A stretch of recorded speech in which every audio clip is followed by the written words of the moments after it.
말씀의 제목만 봐도 이 시대에 우리가 무엇을 해야 되는지 하나님의 뜻을 우리가 좀 깨닫게 되는 제목이 아닐까 이제 이런 생각을 합니다. 성전 재건에 있어서 이제 우리에게 필요한 게 뭘까? 이제 오늘 말씀을 통해서 우리가 함께 좀 살펴봤으면 좋겠는데요. 먼저 PPT 한번 처음 거 보여주시면 여러분 이게 뭔지 아십니까? 이게 고레스 통도장이라고 불리는 사이러스 실린더라고 불리는 겁니다. 이제 이게 뭐냐면은 이게 유엔의 이제 본부에 가시면은 로비에 이제 딱 빛이 되어져 있는 겁니다.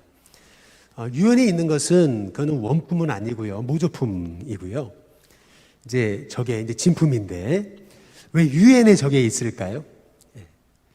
그 이유는 고레스가 세계 최초로 소위 이제 기록된 문서를 통해서, 저게 문서입니다. 기록된 문서를 통해서 종교의 자유를 선포한 거기 때문에, 그래서 유엔 본부 들어가는 로비 입구에 이제 딱 빛이 되어져 이제 있다고 얘기를 해요. 이제 이 고레스가 선포한 칙령, 이것이 우리가 오늘 함께 보실 말씀인 거죠. 에스라 1장 한번 2절에 보시면 바사 왕 고레스가 말하잖아요.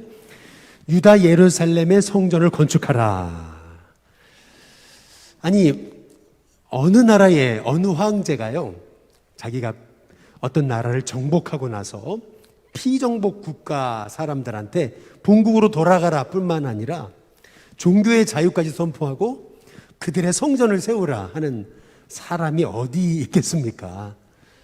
꿈만 같은 일이 실은 벌어지게 됐던 거죠. 이 고레스가 페르시아의 왕으로서 바벨론을 점령하고 나서 그가 했던 첫 번째 일이 뭐냐면 그 피정복국가 그 국민들을 다 본국으로 돌아가라는 거죠. 그리고 가서 성전을 세워라, 이제 이렇게 이제 된 겁니다. 그런데 그냥 가서 성전 세워라, 니들 알아서 해라, 이것도 아니고요. 그 다음 말씀해 보시면 에스라서 1장 한번 11절에 보시면은 여기 금은 그릇 모두 몇 개요? 5,400개. 이거를요, 세스바살이 그거를 다 가지고 본국으로 돌아가는 겁니다. 근데 이것이 왜 이렇게 중요한 거냐면은요, 우리가 다니엘서 1장 2절에 이제 보시면은요, 느부갓네살이 이제 남유다 예루살렘을 정복하고 나서 했던 일이 뭐냐면은 예루살렘 성전에 있던 모든 은금, 이 그릇들을 다 가지고 간 거예요. 그래서 느부갓네살의 이 바벨론의 벨의 신전에다가 이제 그걸 갖다 놓은 겁니다. 예. 그런데 신기하죠. 이 고레스는 자기가 바벨론을 무찌르고 페르시아 왕이 이제 바벨론을 무찌르고 페르시아 제국을 세웠을 때 이 고레스는요, 백성들에게, 이스라엘 백성들에게 본국으로 돌아가서 그 자기네들이 이 바벨론이 가지고 있던 그 유물들을 다 가지고 가서 다시 너희 성전을 세워라, 이제 사실 이렇게 된 거거든요. 그래서 이게 시편의 126편에 1절에 보면 뭐라 그러냐면 여호와께서 시온의 포로를 돌리실 때에 우리가 꿈꾸는 것 같다, 이렇게 얘기를 했습니다. 예. 이게 꿈이요 생시요 이렇게 됐다는 거죠. 예. 영어 성경에도 It was like a dream 이렇게 얘기를 했습니다. 야, 이게 꿈이요 생시요? 예. 이제 이거를 하나님께서 지금 약속하신 대로 예레미야 선지자의 입을 통해서 70년 후에 이스라엘이 이 바벨론에서 본국으로 돌아갈 거다, 하나님이 약속하신 대로 약속을 이루셔서 이스라엘을 이제 돌이키셨던 것을 이제 볼 수가 있는 거거든요. 결국 우리 하나님은요, 약속을 이루시는 하나님이십니다. 우리가 늘 잊지 말아야 되는 것은 하나님의 언약은 이루어진다. 예, 그래서 오늘 이 고레스가 이스라엘 백성들에게 본국으로 돌아가라 뿐만 아니라 가서 성전 지어라 하면서 그냥 니들 알아서 해라, 이것도 아니고 그 유물을 5,400점이나 되돌려주면서 다 가져가라, 이렇게 했다라는 것 자체가요, 사실은 이게 듣도 보도 못한 역사고요. 그리고 이거는 상상도 못했던 일이에요. 그런데 하나님이 이 일을 성취시키신 거죠. 예. 이제 우리가 이 말씀을 통해서 우리가 알 수 있는 것은 결국 하나님은 하나님의 약속을 이루신다. 네, 그래서 우리는 약속 붙들고 그 약속 의지하고 나아가는 하나님의 사람이 돼야 된다. 하나님 말씀 반드시 이루어진다. 이제 그 믿음을 갖고 약속 붙들고 승리하는 우리 일신교회 성도님들이 됐으면 좋겠습니다. 여러분, 이게 고레스가 페르시아의 이제 왕으로서 바벨론을 점령하고 그리고 이스라엘 백성을 본국으로 돌이키면서 성전 지어라 한 게 이게 어떻게 가능할까? 이게 역사적 사실인가? 이렇게 여러분이 생각하실지 모르겠어요. 여러분, 그런데 이게 이제 이런 거예요. 무슨 말이냐면은 본래 이 페르시아의 고레스가요, 바벨론을 침공을 했을 때 실은 이게 점령할 수 있는 그러한 성이 아니었어요. 바벨론은요.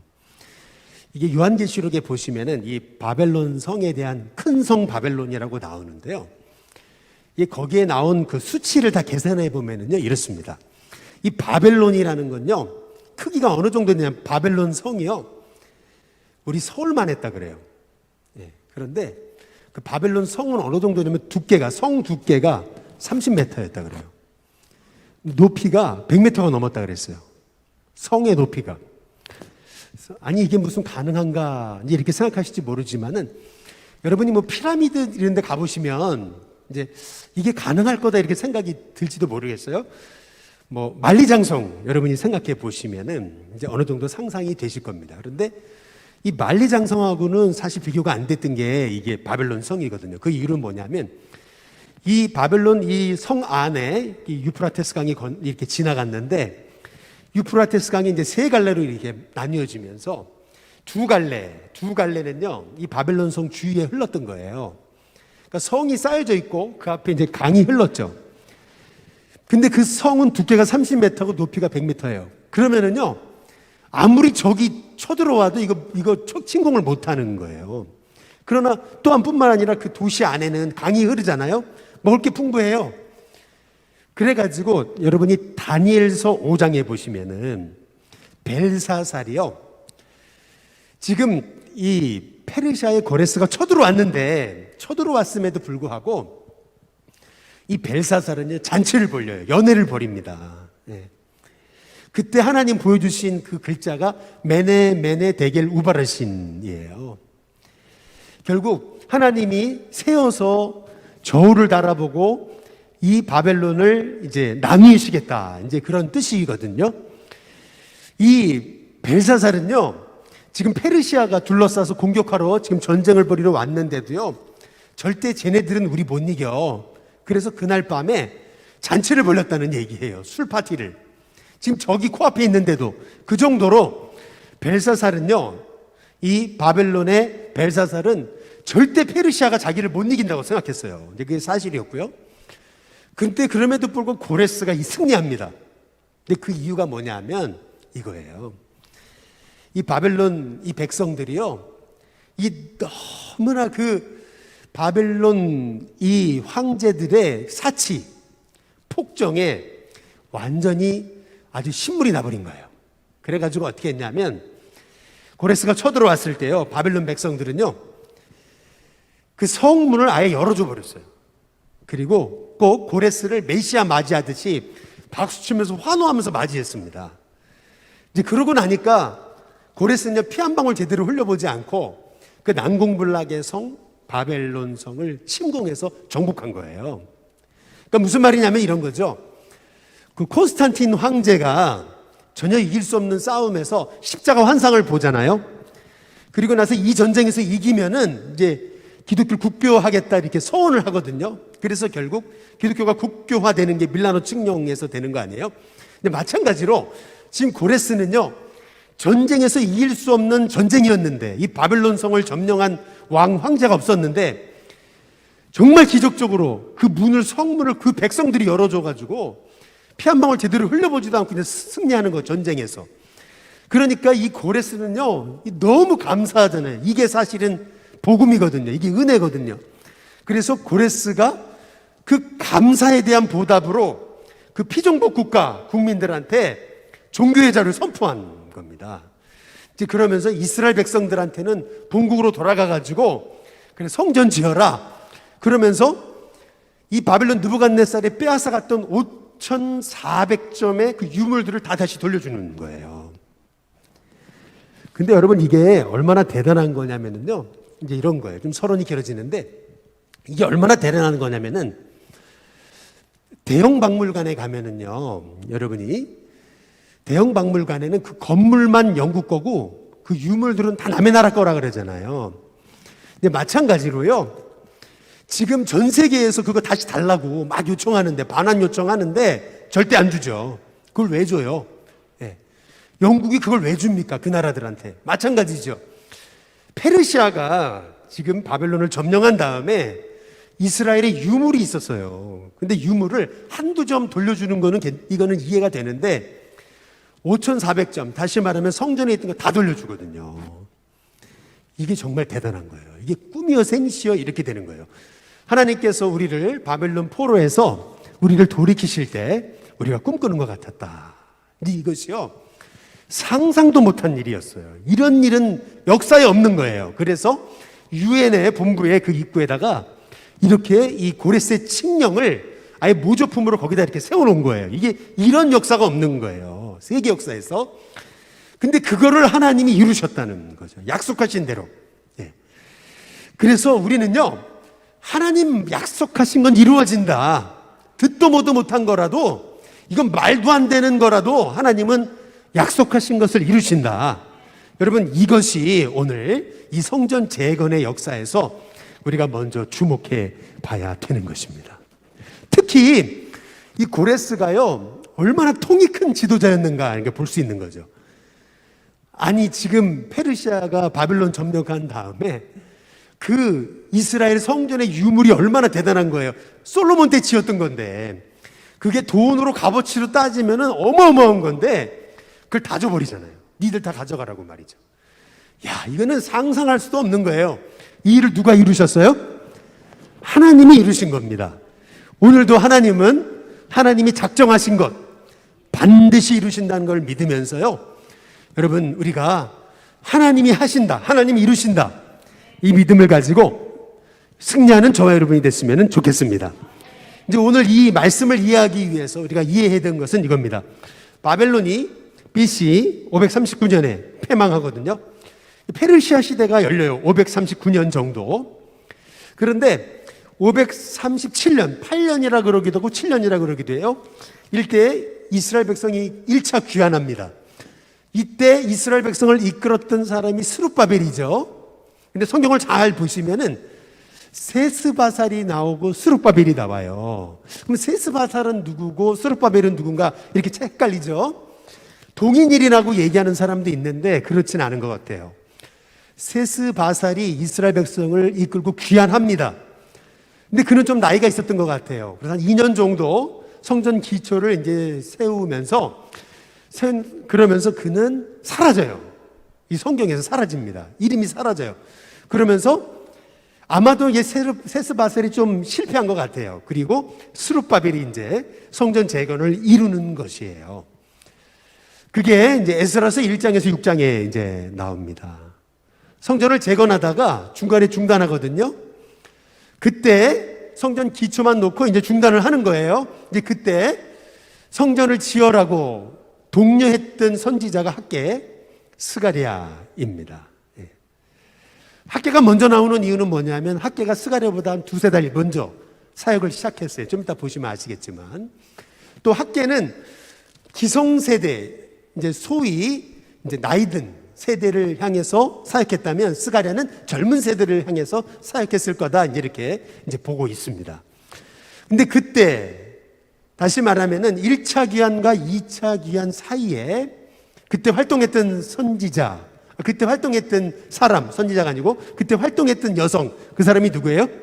에스더입니다. 여러분 잘 아시다시피 그 페르시아 왕후로 세워져 가지고, 그래서 이스라엘 백성이 하만의 음모로 모두 멸절당할 위기 가운데 죽으면 죽으리다 해가지고 왕 앞에 나와가지고, 그래서 거기에서 실은 모르드게를 달아서 죽이려고 했던 그 장대 위에 그 음모를 꾸몄던 하만이 달리게 만들었던 그 여성, 그 에스더가 활동했던 시기가 1차 귀환과 2차 귀환 사이에 있었던 일이고요.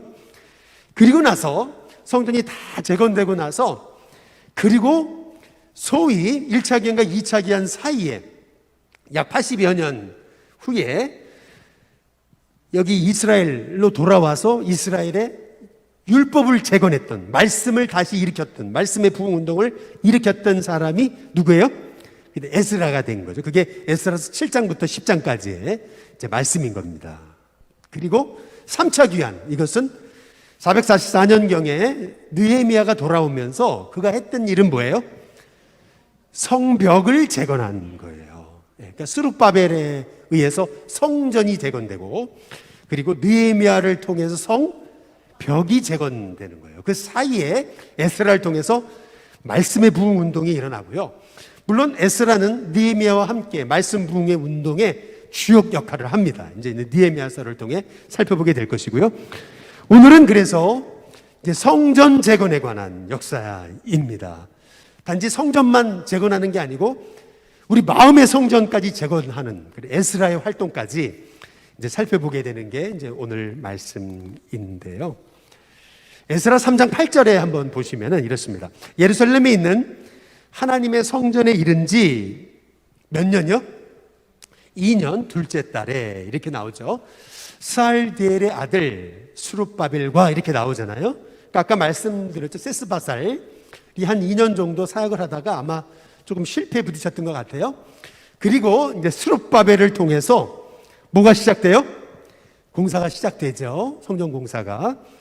근데 그때 에스라 3장 12절에 13절에 보니까 이렇게 얘기하죠. 제사장들과 레위 사람들과 나이 많은 족장들인 첫 성전을 이미 봤었어요. 그러다 그 성전이 무너진 것을 봤고, 그리고 나서 다시 이 성전의 기초가 딱 놓여지는 것을 보고서 뭐 했다고요? 대성통곡을 했다. 다시 말하면 우리 예를 들려 뭐 그럴 리는 없겠죠. 우리 이신교회 성전을 어떻게 세운 거예요? 눈물로 세운 건데 이게 다 무너졌다고 생각해 보세요. 그리고 나서 70년간 황폐화됐던 이 예루살렘이, 예레미야 애가에 보시면은요, 예루살렘에 70년 동안 대낮에도 여우들이 뛰어다녔다고 얘기를 해요. 그 정도로 황폐했던 곳이 예루살렘인데, 그 예루살렘에 돌아와 가지고 페르시아에서, 다시 말하면 바벨론에서 지금 유다까지 오는 데는 한 1500km 떨어져 있는 거예요.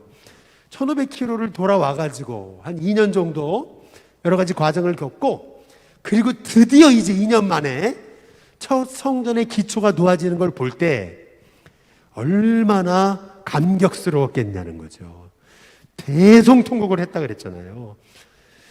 그 전에 성전을 보지 못한 젊은 세대들은 그냥 너무 기뻐가지고 함성을 지르기도 했던 거예요. 어떤 사람은 통곡해서 울고, 어떤 사람은 기뻐서 함성을 지르고. 그래서 13절, 크게 외치는 소리가 멀리 들리는데 즐거이 부르는 소리, 통곡하는 소리가 서로 섞여가지고 이게 분간이 안 됐다. 이제 이렇게 성경이 말하고 있는 거거든요. 쉽게 말하면 이런 거죠. 우리가 지금 코로나 시기를 겪으면서 뭐 오늘 같은 경우는 예배당 안에 뭐 19명밖에 못 들어오게 돼 있잖아요. 그런데 생각해 보세요. 이제 코로나가 끝나고 온 성도가 다 같이 그냥 예배당에 꽉 채워져 가지고 예배를 드릴 때 얼마나 감격적일까. 이것만 생각해도 감격적인데, 하물며 나라가 망했어요. 성전이 무너졌어요. 70년간 포로로 있다가 꾸미어 생시어 돌아와서 한 2년의 어려움을 겪고 드디어 성전에 딱 기초가 놓여졌을 때, 야, 과거의 성전의 영광을 받던 그 연로한 기성세대들이 얼마나 감격하고 통곡하며 울었겠냐는 거죠. 이것이 이제 성경이 말하고 있는 지금 에스라서를 통해서 우리에게 말씀하시는 성전 재건의 역사예요. 저는 우리 일신교회 성도님들이 이렇게 성전을 사모하고 또 사랑하는 은혜가 있게 되시기를 주님의 이름으로 축복합니다. 그런데 오늘 에스라 4장 1절에 보면 이렇게 말씀합니다. 사로잡힌 자들의 자손이 이스라엘의 하나님 여호와의 성전을 건축한 다음을 유다와 베냐민에 누가 들어요? 대적들이 듣죠. 그러면 가만히 있겠어요? 아니죠. 4절에 보니까 이로부터 그 땅 백성이 유다 백성의 손을 약하게 해서 그 건축을 어떻게 했다고요? 방해하기 시작하죠. 어떻게 방해하냐면요, 소위 음모를 꾸미는 거예요. 저들이 지으려고 하는 건 성전이 아니고 성벽을 세우는 거다. 그래서 저들이 저 페르시아에 반역하려는 거다. 이렇게 음모를 꾸며서, 그래서 그 조서를 만들어 가지고 페르시아 황제에게 조서를 써 보내게 이제 된 거예요. 성전이 세워지면 소위 그 땅에 있었던, 옛날에 이스라엘 백성들이요, 북이스라엘이 망하면서 아수르의 정책이 뭐냐면 수많은 이방 땅의 사람들을 이 북이스라엘에 와 살게 했잖아요. 이주시켰거든요. 그러니까 이 북이스라엘, 이 유다 땅에는요, 이방 백성들이 굉장히 많았던 거예요. 근데 그 이방 백성들이 보니까, 아니 이스라엘 백성들이 돌아오더니 성전 짓기 시작하잖아요. 그러면 어떻게 돼요?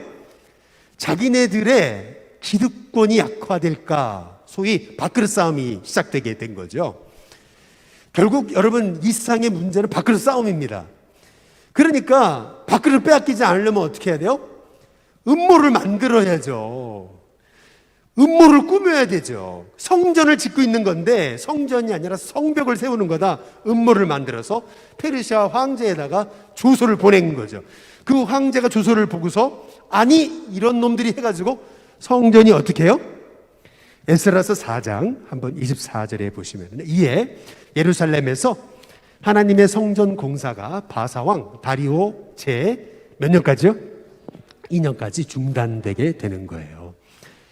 그러면은요, 지금 고레스 원년에서부터 지금 이렇게 다리오 2년까지라고 한다면은 어느 정도 세월이 흐른 거냐면요, 고레스왕 원년에 세스바사를 통해서 돌아와가지고 한 2년 2개월 준비 기간이 있었어요.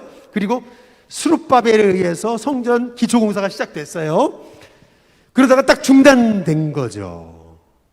그리고 나서 다리오 왕 2년까지면은요, 성전 재건의 역사가 몇 년 중단이 된 거냐면요, 약 16년입니다. 16년. 16년 동안 중단이 돼요. 예. 여러분, 하나님 기뻐하시는 일에도요, 얼마나 방해 세력이 많은지, 하나님 기뻐하시는 일에도요, 얼마나 막는 세력이 많은지 몰라요. 예. 그래서요, 우리는요, 이 영적 싸움에서 우리는 승리하기 위해서 우리 기도해야 이제 되는 거죠. 예. 그러나 중요한 것은 이거예요. 하나님 기뻐하시는 일은 결국 하나님이 이루신다. 하나님 도우신다. 여러분, 그 믿음 가지고요, 여러분 흔들리지 않는 주의 성도들 되시길 주님의 이름으로 축복합니다. 실은요, 이스라엘 백성이 70년간 바벨론의 포로로 있다가 유다 땅에 돌아왔을 때는요, 사실은 의욕은 넘쳤는데요, 상황은 굉장히 어려웠어요. 사실 목사님들 하는 얘기가 그거예요. 차라리 개척이 낫죠. 차라리 개척이 낫죠. 무너졌던 교회를 다시 일으키는 게 얼마나 힘든지 이구동성으로 하는 얘기예요. 차라리 없는 땅에다가 그냥 처음부터 짓는 게 낫죠. 무너진 성전을, 여우들이 뛰다니던 그런 곳을 다시 세운다는 거, 굉장히 쉽지 않은 일이에요. 만만하지 않죠. 의욕은 컸는데 현실은 되게 어려웠던 거예요. 예. 그런데 더구나 방해하는 세력들이 생기니까, 음모하는 세력들이 생기니까요, 이스라엘 백성들이 금방 주저앉아 버렸던 거예요. 예. 금방 힘을 잃고 16년 동안 주저앉고요, 하나님의 성전은 그냥 기초만 놓여졌고 아무것도 일어서지 않은 상황에서요, 성도들이 다 성전에 대한 회복의 그 소망을 잃어버리던 그 시점에서, 그때 하나님께서 일으키셔서 성전 재건을 독려했던 선지자가 학개입니다. 그 사람이 스가랴고요. 그래서 학개서 1장 한번 1절에 보시면은요, 다리오 왕 제2년 여섯째 달, 곧 그 달 초하루에 여호와의 말씀이 선지자 누구에게요? 학개로 말미암아 스알디엘의 아들 유다 총독 스룹바벨과 여호사닥의 아들 대제사장 여호수아에게 임했다, 이제 이렇게 얘기하거든요. 근데 여러분, 그 성경에 보시면 다리오 왕 제 몇 년이요? 요 2년에다가 동그라미를 쳐오셔야 됩니다. 다리오 왕 제 2년. 이게 왜 이렇게 중요한 거냐면요, 역사를 통해서 보면 이래요. 한번 다음 PPT를 넘겨보시면, 고레스가 페르시아의 황제로서 바벨론을 무찌르고 이제 페르시아 시대가 시작됐죠. 그리고 고레스가 죽어요. 그리고 고레스의 뒤를 이었던 사람이 캄비세스라고 하는 고레스의 아들이거든요. 근데 이 캄비세스가 황제로 있다가요, 구테타 소식을 들어요. 근데 역사의 아이러니고 아직도 퀘스천 마크가 있는 건 뭐냐면, 이 캄비세스가요, 구테타가 일어났다는 얘기를 듣고요, 자결을 해요. 이게 사실인지 아닌지는 역사적으로 아직도 확실한 팩트는 잘 몰라요. 그러나 어쨌든 들려지는 얘기에 의하면 캄비세스가 자결을 합니다. 자살을 해요. 그리고 나서 누가 페르시아를 집권하는 거냐면, 이 고레스의 장군이었던 누구예요? 다리오가 페르시아의 장군입니다. 페르시아의 황제가 돼가지고요, 몇 년 만에요? 2년 만에 페르시아를 평정합니다. 그 수많은 구테타를 다 잠재워버려요. 그게 몇 년이에요? 520년입니다. 바로 다리오가 페르시아의 어수선한 정치 그 환경을 딱 평정했을 때, 그때 다시 성전 건축의 역사가 시작되는 거예요. 근데 이게 왜 이렇게 중요하냐면, 왜 다리오가 2년 만에 그 페르시아의 어수선한 정치 상황을 평정했을까요? 하나님이 성전 건축하게 하시려고. 해답은 그것입니다. 그러니까 왜 다리오 2년이 중요한 거냐? 왜 페르시아가 이렇게 어수선한 그러한 구테타가 계속 일어나던 시기에 어떻게 다리오라고 하는 페르시아의 장군이 2년 만에, 그것도 2년 만에 모든 적들을 완전히 평정해 버리느냐? 왜요? 성전 건축해야 되니까. 지금 기초만 쌓여지고 올라가야 되는데 이스라엘 백성들이 너무 시대가 지금 어수선하잖아요. 이제 그런 상황에 성전 건축을 할 수도 없는 상황에서 하나님은요, 성전 건축하게 하시려고 모든 그 페르시아의 정치 환경도 다 하나님이 다스렸던 것을 볼 수가 있는 거예요. 우리 믿음의 사람은요, 우리 인생에서 벌어지는 모든 일들도요, 하나님 우리에게 하나님의 일을 이루시려고 나에게 특별히 역사하신다, 이런 그런 믿음이 저와 여러분 가운데 있게 되시길 주님의 이름으로 축복합니다. 제가 2008년에 미국 유학을 갔거든요. 그런데요, 사실 준비가 하나도 안 됐어요. 근데 그 이유 중에 하나는 뭐 부목사 7년 대형교회 목회하면서 얼마나 바빴는지 몰래 제가 찬양팀을요 5팀을 이끌었습니다. 놀라지도 않으시는데 찬양팀만 한 게 아니고요, 1000명 있는 교구의 교구 목사로 있었어요. 뭐 돌잔치, 장례 이런 게 만만치가 않아요. 1000명, 제적이 1000명. 그러니까요, 이 뭐 돌잔치, 장례, 찬양인도, 예배 담당, 전도, 또 1:1 제자 양육을 다 책임졌거든요. 근데 이러다 보니까 이게 공부할 시간이 없어요. 저희 권호서 감독님이, 권호서 목사님이 저한테 딱 200만 원 주면서 유학 준비해라 그러셨는데, 아니 시간이 있어 준비를 하죠. 아니, 시간이 없는데, 아니 춘천에 살면서 서울에 뭐 학원을 다닐 수 있는 것도 아니고, 이게 춘천에서 토플 공부하는 게 쉽지 않더라고요. 뭐 학원도 다닐 수도 없고. 그런데 놀랍죠? 하나님이 하실래니까요. 저는 그렇게 생각을 해요. 저 때문에 하나님 바꿔주신 거라고 생각을 해요. 무슨 말이냐면, 당시에 이 영어 토플 시험이요, CBT라고 컴퓨터 베이스드 테스트에서 IBT, 인터넷 베이스드 테스트로 바뀌어요. 잘 모르시죠? CBT에서 IBT로 바뀌는데, CBT에서 IBT로 바뀜에 있어서 이거를 체계를 세우느라고 중간에 잠깐 옛날 방식 PPT를 열어줬어요. 잠깐 한시적으로. 근데 우리는 이게 CBT, IBT 익숙하지 않아요. 종이 갖고서 그냥 막 이거 하는 거, 이거 익숙한 거죠. 그런데요, 놀랍게도 그때 제가 딱 유학을 가려고 할 때, 저는 영어 타입도 영어로 타자를 잘 못 쳤어요. 근데 CBT 시험을 보면은요, 영어로 타자를 쳐야 되거든요. 영어로 해서 작문하는 거는 뭐 하겠는데, 그걸 시간 안에 영어 타입을 쳐야 되는데, 그것도 제대로 못했어요. 제가 하나도 준비가 안 됐어요. 그러니까 야, 이거 어떻게 타자 연습해야죠, 영어 공부해야죠, 작문해야죠, 듣고 써야 되죠, 막 이런 걸 하려는데 이게 안 되는 거예요. 근데 놀랍죠? 하나님이 갑자기 그때 PPT를 열어주셨어요. 한국 땅에다가 6개월 동안. 그래가지고요, 첫 번째 시험에서 제가 토플 점수가 나온 거예요. 근데 두 번째, 세 번째 시험 봤는데 점수가 안 나오더라고요. 첫 번째 시험 본 게 제일 잘 나왔어요. 공부도 안 하고 시험 본 게. 할렐루야. 그래가지고요, 제가 깨달은 게 있어요. 하나님 날 보내실란가 보다. 그래서 제가, 야, 이 나라의 정책 바뀌는 것도 저 때문에 바꿔주셨다고 제가 그렇게 생각하는 거예요. 이게 왜 이런 말씀을 드리냐면, 다리오 2년에 다리오가 쿠데타가 끊임없이 일어나던 페르시아를 딱 2년 만에 이게 평정시킨 이유, 그게 뭐예요? 왜요? 성전 건축하라고. 성전 건축하라고. 예. 그래가지고요, 성전을 건축하기 시작하는데, 막 독려를 하는데 문제가 뭐냐면, 학개서 1장 2절입니다. 학개서 1장 2절에 보면은, 만군의 여호와가 이같이 말하여 이르노라. 이 백성이 말하기를 여호와의 전을 건축할 시기가 이르지 아니하였다 하느니라. 이게 무슨 말이냐면, 백성들이요, 지금 성전 건축할 때가 아니라는 거예요. 너무 어렵고 힘든데 어떻게 우리가 건축하냐, 이렇게 되는 거예요. 근데 그때 학개 선지자를 통해 하신 말씀은 뭐냐면 4절에 이 성전이 이렇게 황폐한데 너희가 이때에 판벽한 집에 거주하는 것이 옳으냐. 성전은 이렇게 황폐해져 있는데 니들만 그렇게 좋은 집에 있는 게 마땅하냐, 이 얘기입니다. 그러면서 학개가 얘기한 건 이겁니다. 1장 11절. 내가 그 다음에 쭉 생략하고요, 수고하는 모든 일에 너희들 인생의 한계를 들게 했다. 무슨 말이냐면요, 니들 하는 일마다 안 되는 거 이유가 뭔지 아냐? 왜 하는 일마다 안 되냐? 그것은 니들 우선순위가 바뀌었다는 거예요. 지금 하나님이 너희를 왜 바벨론 포로 70년 됐던 너희를 왜 여기 유다 땅에 다시 보냈냐? 이유가 뭐냐? 니들 잘 먹고 잘 살라고? 아니라는 거예요. 성전 지으라고 한 거 아니냐는 거예요. 그런데 그 다음에 학개서 2장 3절, 사실은 이게 문제였던 거예요.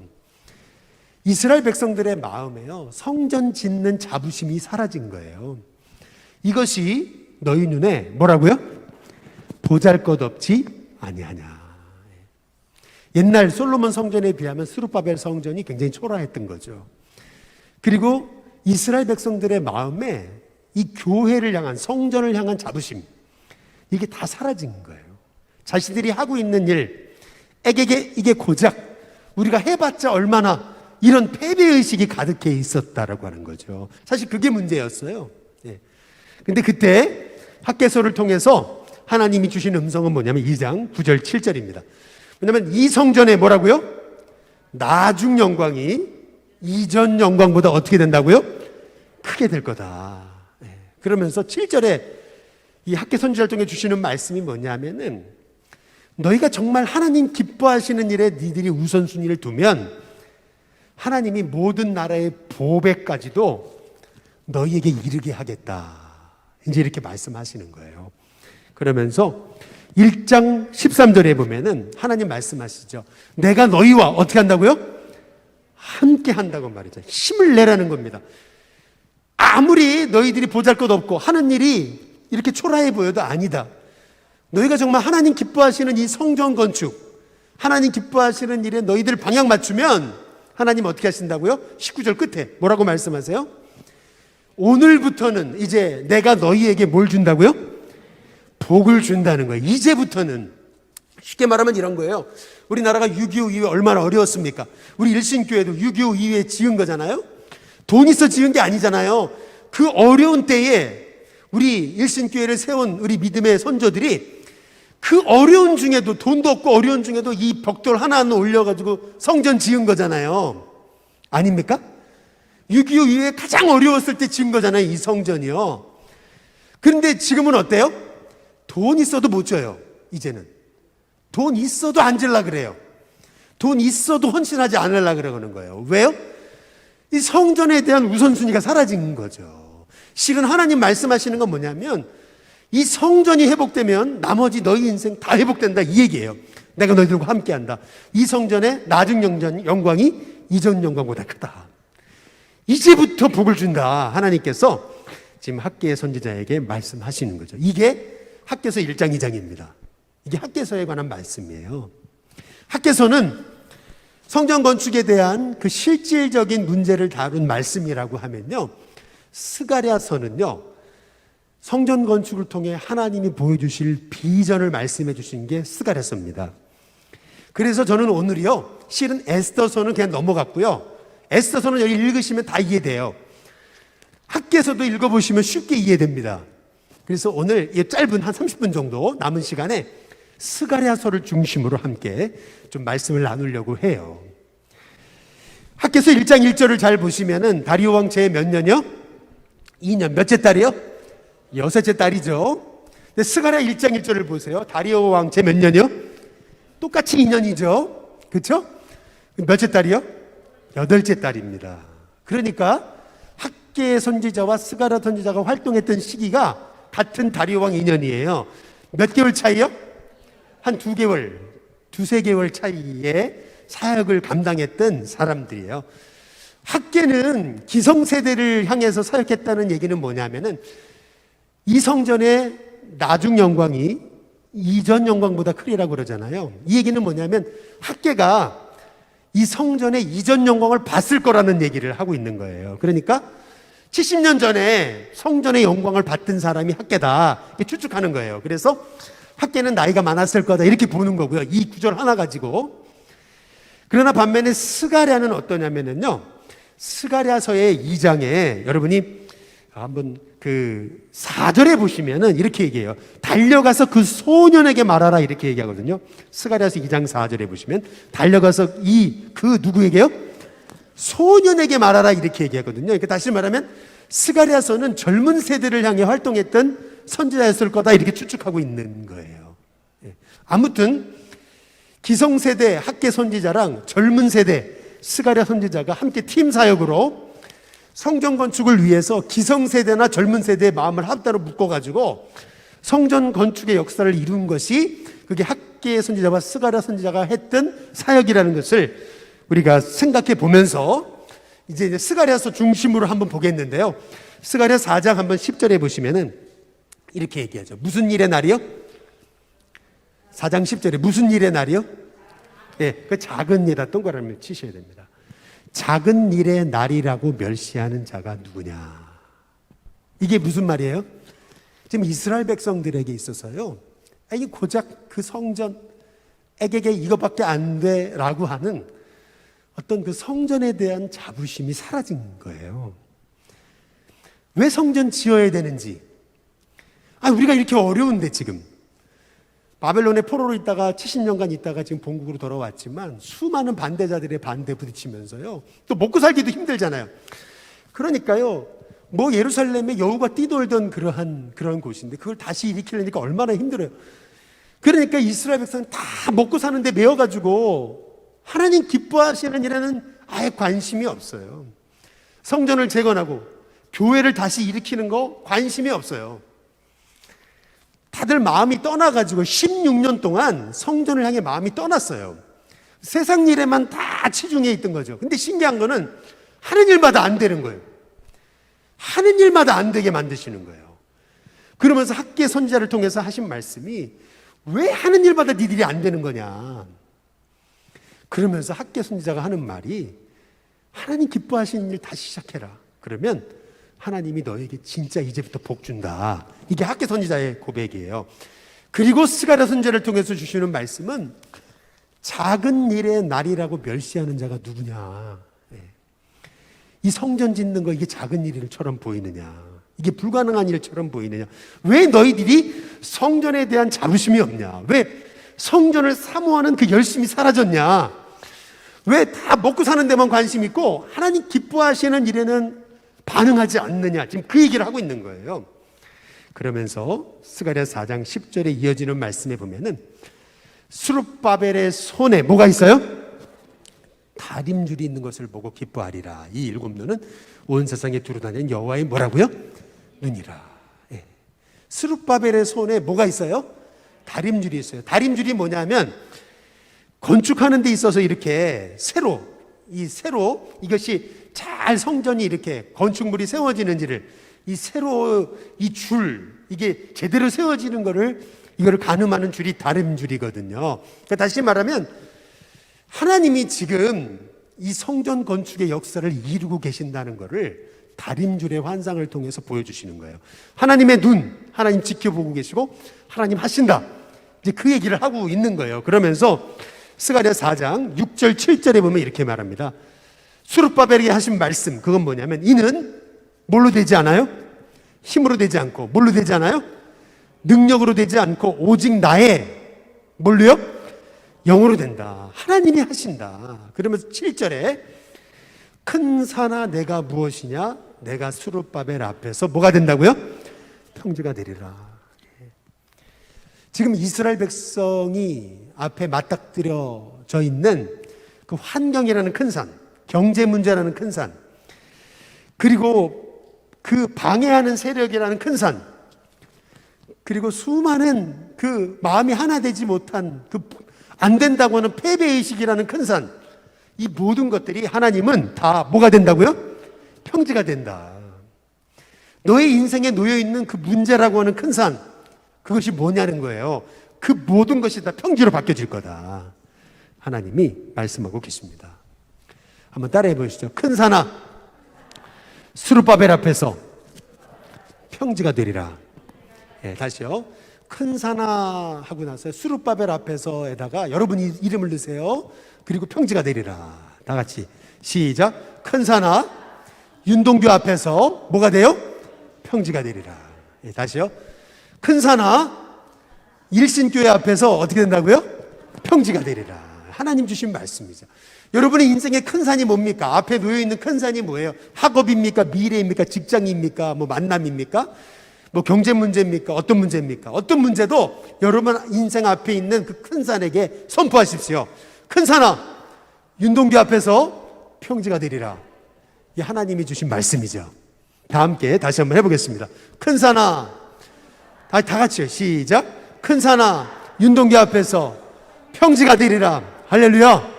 예, 그 믿음을 갖고 하나님 하신다 말이에요. 이것이 스룹바벨에게 주신 하나님의 말씀입니다. 그래서 스가랴서 1장 8절에 보면은 하나님이 스가랴에게 주신 첫 번째 환상, 스가랴서에는 8가지 환상이 나와요. 그걸 다 설명할 수는 없고요.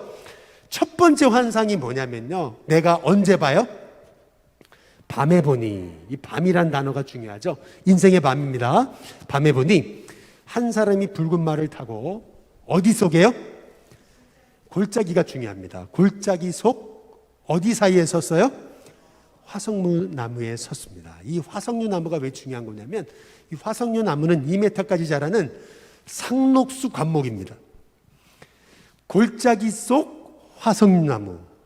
여러분 인생이 골짜기 같아도요, 하나님은요 골짜기 속 화석류 나무에 서 계신 붉은 말을 탄 한 사람의 환상을 하나님이 보여주십니다. 이 한 사람이 누구냐면 성육신 하실 예수님을 말하는 거예요. 다시 말해서 우리 인생이 아무리 골짜기 같아도 하나님은 화석류 나무처럼, 그 사시사철 푸른 나무처럼 하나님께서 이스라엘 백성에게 새 일을 행하실 거다. 근데 그 일을 행하시는 분은 붉은 말을 탄 바로 그리스도 주님이시다라는 것을 스가랴를 통해서 보여주시는 거예요. 골짜기 속 뭐라고요? 화석류 나무. 골짜기 속, 우리 인생이 골짜기와 같아도 하나님은 그 화석류 나무 사이에 서 계신 예수님을 보게 하시는 거죠. 이것이 우리가 우리 인생의 문제 앞에서 큰 산과 같은 문제가 평지가 되는 그러한 힘을 얻는 비결이에요. 아무리 어려워도 내 인생의 골짜기에 우리 주님이 서 계신다. 함께 하신다. 나는 화석류 나무처럼 사시사철 푸르는 상록수 나무로 하나님 나를 다시 일으켜 세우실 거다. 여러분 이 믿음이 저와 여러분 가운데 있게 되시기를 주님의 이름으로 축복합니다. 그래서 1장 16절에 보시면은 이렇게 얘기합니다. 내가 불쌍히 여김으로 예루살렘에 이제 이미 돌아오셨다는 거예요. 주님이 함께 하신다는 거죠. 그래서 내 집이 그 가운데 건축되는데 예루살렘 위에 뭐가 쳐져요? 먹줄이. 이 먹줄이 쳐진다는 말이 해석상 여러분이 오해하지 마셔야 되는데 시커먼 먹줄이 쳐진다 이 얘기가 아니고요. 이 먹줄이라는 건 뭐냐면 쉽게 말하면 그 다음 스가랴 2장에 나오는 측량줄이에요. 측량줄. 하나님이 딱 손을 들어 측량줄 쫙 줄을 그으시면서 이제 하나님이 건축할 딱 그 선을 다 하나님이 친히 측량하신다라고 하는 얘기죠. 다시 말하면 하나님이 친히 하나님의 손으로 이 성전을 회복시키실 거다. 지금 그 말씀을 하고 계시는 거예요. 그러면서 스가랴 2장 8절에 이렇게 얘기하시는 거예요. 뭐라 하냐면 너희를 범하는 자, 아까 반대자들이 있었다 그랬죠? 끊임없이 방해하는 자들이 있죠? 너희를 범하는 자는 그 다음 뭐예요? 하나님의 눈동자를 범하는 거다. 하나님이요, 너희를 범하는 자 내가 다 책임지고 그 모든 그 영혼의 그 방해를 내가 중단시켜 주겠다. 하나님이 약속하고 계시는 거예요. 이 말씀이 뭐냐면 창세기 12장 3절에 보면 이런 말씀 있잖아요. 너를 축복하는 자는 내가 축복을 내리고 너를 저주하는 자에게는 내가 저주하리니. 너가 무슨 말이죠? 너로 말미암아 천하 만민이 복을 받으리라 이렇게 말씀하잖아요. 이 말씀이에요. 너를 저주하는 자 내가 저주하겠다. 내가 널 책임지고 너를 범하는 자, 바로 나의 눈동자를 범하는 것 같다. 내가 책임지고 너를 돌봐주고 너를 방해하는 자 다 내가 다 교통정리를 해주겠다. 하나님께서 말씀하고 계시는 거예요. 여러분, 이게 스가랴서입니다. 그러니까 스가랴의 환상 8가지는요 하나님이 스가랴를 통해서 끊임없이 내가 도와준다, 내가 함께한다, 이 골짜기가 아니다, 너는 화석류 나무와 같다, 하나님 말씀하시는 거예요. 그래서 그 중에서 주목해 봐야 될 환상 또 하나가 있는데 그게 뭐냐면 스가랴 3장에 나옵니다. 1절 2절에 보면은 대제사장 누구요? 여호수아가 여호와의 누구 앞에 섰어요? 천사 앞에 서 있어요. 근데 사탄은 그의 어디 서 있어요? 오른쪽에 서서 그 여호수아를 어떻게 해요? 대적하거든요. 뭐라고 대적해요? 넌 안 돼 임마. 넌 해도 안 돼. 넌 글렀어. 너 힘없잖아. 네 초라한 거 봐. 계속 참소하는 거예요. 그렇죠? 근데 그때 2절에 보니까 여호와께서 사탄에게 말씀하십니다. 사탄아, 여호와께서 너를 책망한다. 그렇죠?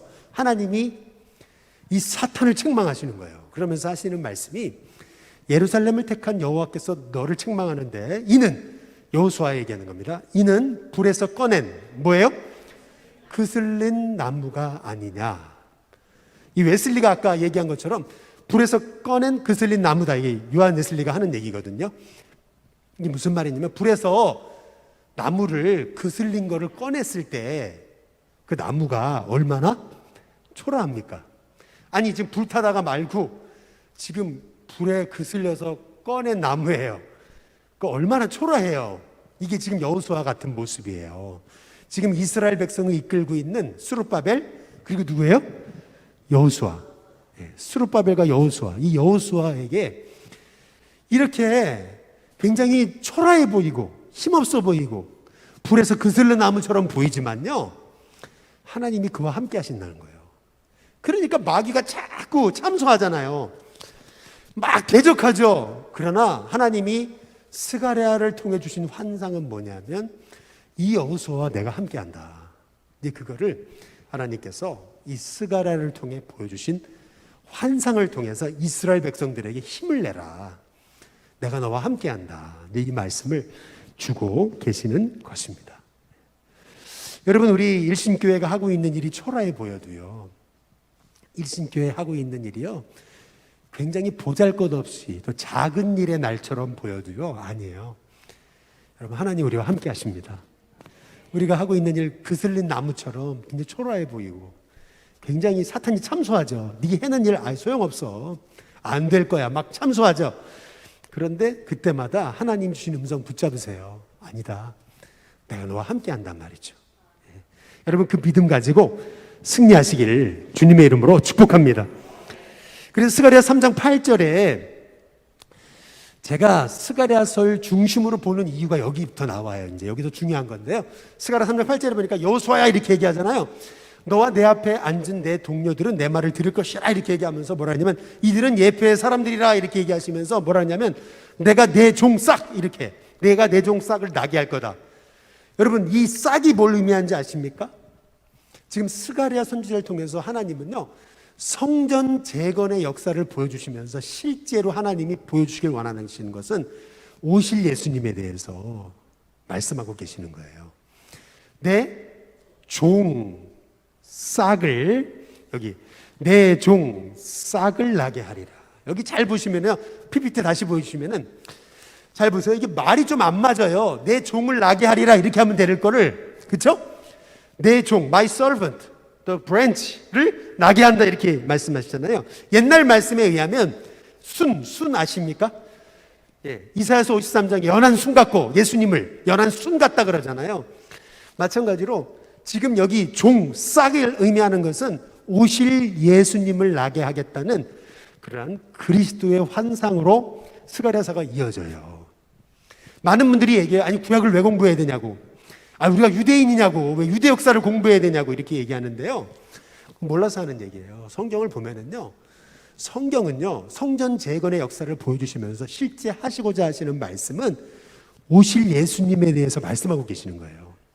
그래서 스가랴 3장 9절에 보면 이렇게 말씀합니다. 만군의 여호와가 말하노라, 내가 너 여호수아 앞에 세운 뭘 보라고요?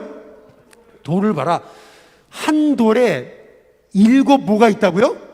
눈이 있다. 그런데 내가 거기 새길 것이며 이 땅의 죄악을, 그 다음 뭐예요? 하루라고 하는 단어에 동그라미를 치세요. 아니 왜 돌 얘기를 하다가 갑자기 죄를 하루 만에 용서하겠다고 말씀하세요? 이 돌이 누구예요? 예수님이에요. 베드로전서 2장 6절에 보니까 보배로운 모퉁이 돌이신 예수님에 대해서 얘기하죠. 근데 이 모퉁이 돌이라는 단어가 어디 나오는 거냐면 스가랴 10장 4절에 나와요. 다시 말하면 이 모퉁이 돌이 뭘 의미하는 거냐면 바로 우리에게 오실 보배로운 산 돌이신 예수님을 말하는 거예요. 그러니까 스가랴서에 얼마나 놀라운지 모르요. 성전 재건의 중심, 건물 짓는 거 그게 뭐 이렇게 중요해요? 그게 아니에요. 그것은 곧 오실 예수님을 준비하는 거라는 거죠. 그래서 스가랴 6장 12절에 잘 보시면 이렇게 얘기합니다. 보라, 뭐라 이름하냐? 싹이라 이름하는 사람이 자기 곳에서 돋아나서 뭘 건축한다고요?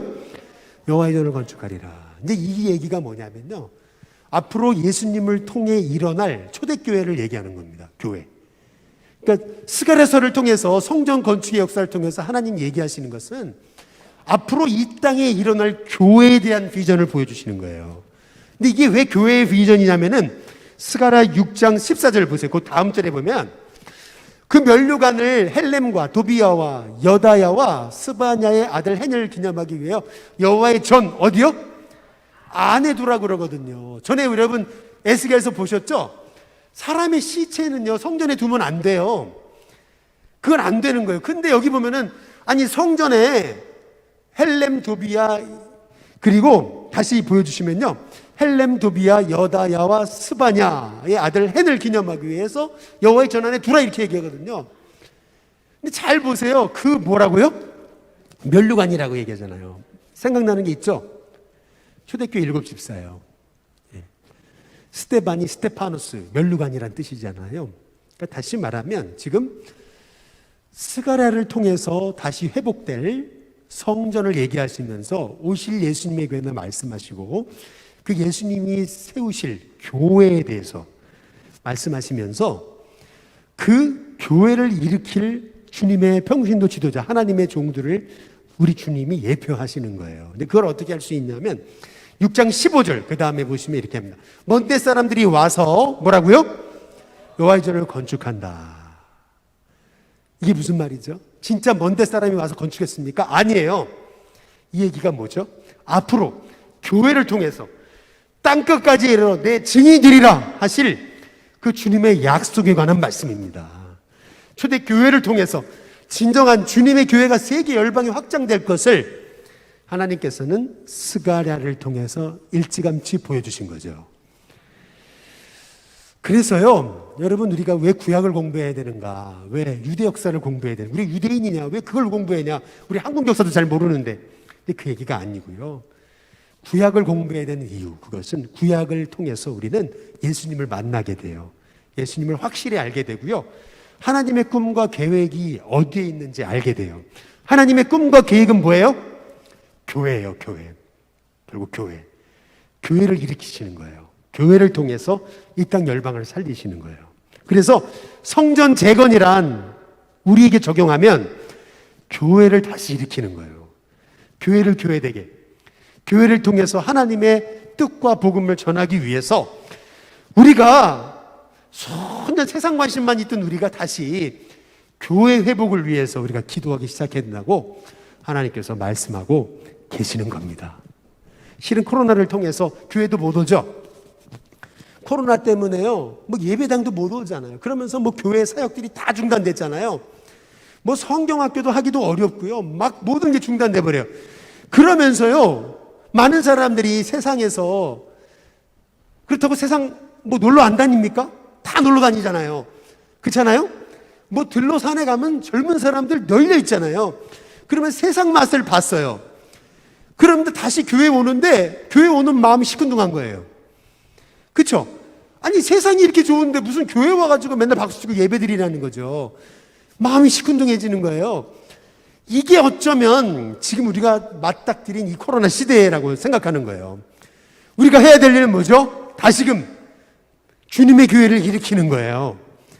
다시금 주님의 교회를 일으키기 시작할 때 하나님께서 우리 한국 땅에 다시금 세계 열방 가운데 빛이 되게 하시는 하나님의 계획을 이루어 가실 줄로 믿습니다. 스가랴 선지자를 통해서 실은요 9장 9절에 보시면 보라 내 왕이 내게 임하나니 그는 공의를 주시며 구원을 베푸시며 겸손하여서 뭘 타세요? 나귀를 타시나니 나귀의 작은 것 곧 나귀 새끼니라. 그렇죠? 오실 예수님에 관해서 끊임없이 말씀하시는 게 스가랴서입니다. 스가랴 11장 4절 12절에 보면 너는 잡혀 죽을 양떼를 어떻게 하라고요? 먹여라. 목자에게 주시는 말씀은 양을 먹이라는 거잖아요. 목자에게 주신 말씀이에요. 스가랴 11장 전체는 목자에게 주신 말씀입니다. 근데 잡혀 죽을 양떼를 먹일 목자가 어떻게 돼요? 12절 끝에 은 30개를 달아가지고 결국 그 양떼를 위해 죽어요. 무슨 말이죠? 은 30에 팔려져서 우리를 위해 죽으실 선한 목자 되신 예수님을 말씀하고 계시는 거 아니에요? 잡혀 죽일 양떼인데 그 잡혀 죽을 양떼를 위해서 목자가 죽는 거예요. 은 30에. 그렇죠? 성경에 이 놀랍게 이렇게 예수님에 대해서 말씀하고 계세요. 오늘 드릴 말씀이 많지만 제가 요 두 가지만 말씀드리고 나머지 다 생략하고 이제 말씀을 좀 마치겠습니다. 시간이 조금 흘러서요. 요건 꼭 중요해서 제가 마지막 요거는 꼭 하고 넘어가야 될 것 같아요. 스가랴 4장 11절에 14절에 보면요. 두 감람나무의 환상을 보여주시거든요. 스가랴가 본 두 감람나무.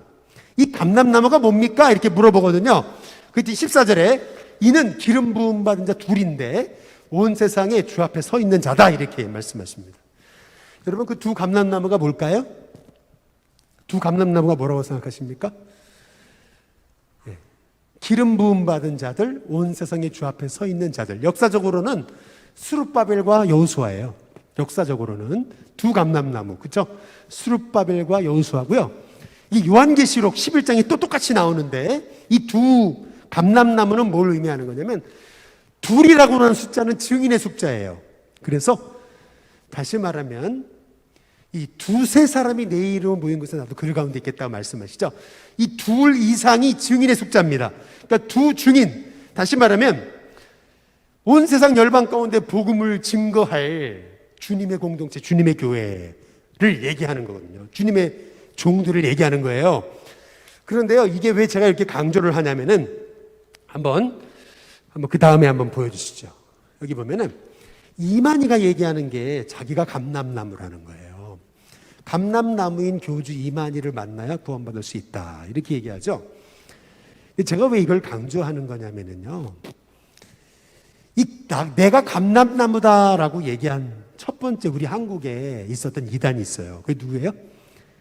신앙촌 박태선입니다. 박태선이 내가 감람나무라 그랬어요. 그래서 여러분이 천부교를 보시면은 교회 앞에 위에 비둘기 아시죠? 비둘기가 입에 뭐 물었죠? 그게 뭔지 아세요? 감람나무입니다. 그게 무슨 말이냐면 박태선이 자기가 감람나무라 그런 거예요. 그리고 찾아가서 한 사람에게 같이 감람나무 할래? 왜 둘이 필요하니까. 근데 그 사람이 거절을 하게 되는 거예요. 이 감람나무의 계보가 어떻게 되는 거냐면 이만희가 처음에 했던 말이 뭐냐면요. 이게 제 얘기가 아니고요. 지금 저기 다시 한번 그거 보여주실래요? 이게 국민일보 2020년 6월 25일 기사인데요. 이 이만희가 처음 얘기했던 게 뭐냐면 유인구와 유재열이 두 감람나무라고 처음 얘기를 했어요. 그러다가 나중에 뭐라 그러냐면은 이만희와 홍종효가 두 감람나무라고 얘기하는 거예요. 근데 홍종효가 이 신천지를 처음 시작했던 사람인데 같이 배교에서 떠나거든요. 배교자라 그러는 거예요. 예. 그래서 실은 자기가 감람나무다 이렇게 가르치고 있는 거죠. 근데 그 원조는 누구예요? 박태선이에요. 예. 그러면서 그 다음 기사를 한번 보여주시면은, 그래서 요한계시록이 아까 11장에 나온다 그랬죠. 이 두 감람나무 두 증인. 그래서 신현웅 목사님이라고 이 신천지 밑에서, 신천지가 이단인지 모르고 거기서 활동을 했던, 그래서 결국 신천지 실태를 알고 뛰쳐나와가지고 이단 상담 연구소를 운영하고 있는 이 신현웅 목사님이 하는 얘기가 그거죠. 요한계시록은 이단의 단골 사기 수단이라는 걸 제대로 가르쳐야 된다는 거죠. 예.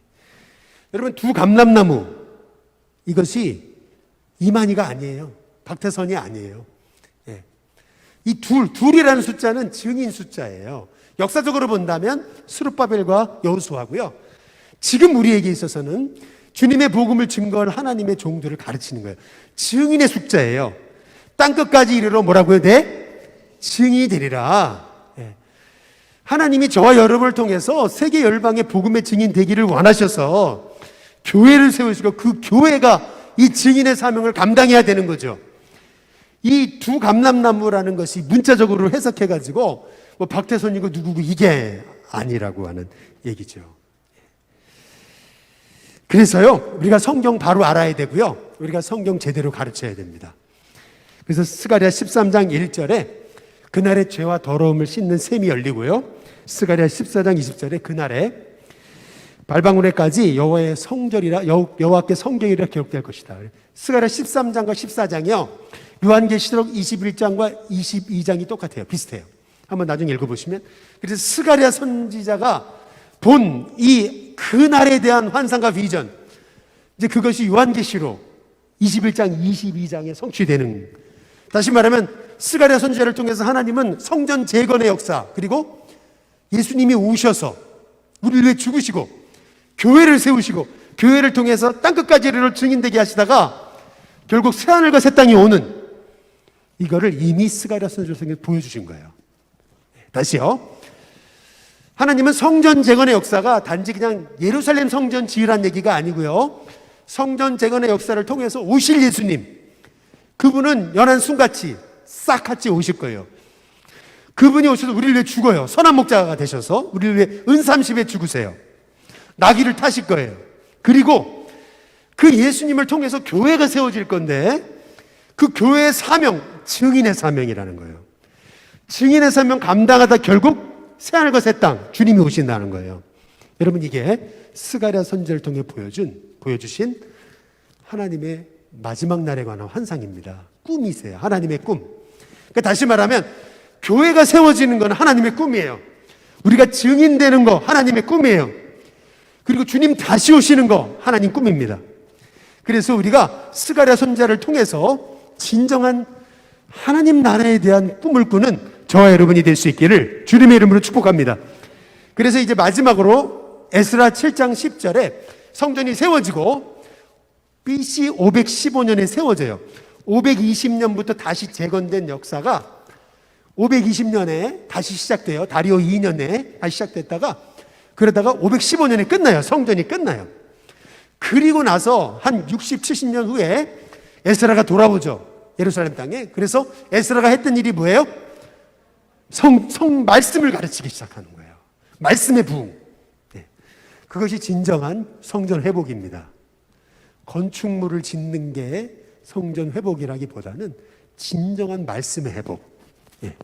그래서 여기 에스라가 다 함께 같이 한번 읽어보겠습니다. 같이 읽습니다. 시작. 에스라가 여호와의 율법을 연구하여 준행하며 율례와 규례를 이스라엘에게 뭐 하기로요? 가르치기로 뭐 했다고요? 결심하였더라. 예. 제가 요새 기도하는 거, 그것은 뭐냐면 우리가 새가족 예수영접학교 하죠. 그리고 그 다음 프로그램 준비하고 있는 게 새가족 예수제자학교예요. 예. 그리고 이제 새가족 예수영접학교, 새가족 예수제자학교, 이제 그러고 나서 이제 새가족 사도행전학교, 새가족 사도신경, 새가족 주기도문학교 이런 거를 이제 만들 거예요. 그런데 우리 성도들이요, 이제 제가 내년도에는 새가족 예수영접학교를 한번 이 오후 예배 시간에 한번 하려고 그래요. 1과부터 8과까지 한번 이 시간에 하려고 그래요. 이제 바이블 하킹 내년 올해 12월에 끝날 거니까. 그러면 내년에도 코로나 때문에 못할 수도 있거든요, 우리가 제대로. 그래서 제가 1월 첫째 주부터 해서 8주 동안 새가족 예수영접학교 할 거예요. 녹화 다 해가지고요, 교재 쫙 만들어가지고 나눠드리고 성도들이 다 듣고서요, 이제 여러분이 새가족이 오면 여러분이 새가족 갖고서 가르치는. 근데 그게 거기서 끝나면 안 되고 새가족 예수제자학교를 해야 돼요. 진짜 제자 만들어야 되거든요. 그래서 새가족 예수영접학교 8주 끝나고 새가족 예수제자학교 이걸 또 할 겁니다. 내년에 이 시간에. 그래서 새가족 예수제자학교 12주짜리 여러분께 한번 이 시간을 통해서 딱 엑기스를 여러분께 전할 거예요. 그러면은 여러분 총 8주, 12주, 20주 동안 여러분이 훈련 받아가지고 이제 여러분이 만나는 속도원들, 여러분이 만나는 그 영혼들을 말씀으로 세우고 가르칠 수 있도록 그렇게 하려고 지금 기도하고 있습니다. 저는 우리 신교회 성도님들이 오늘 에스라처럼 여기 여호와의 율법을 연구하고 준행하며 그 하나님 말씀을 가르치기로 결심하는, 그래서 저와 여러분을 통해서 진정 주님 기뻐하시는 교회가 세워지는 은혜가 있기를 주님의 이름으로 축복합니다.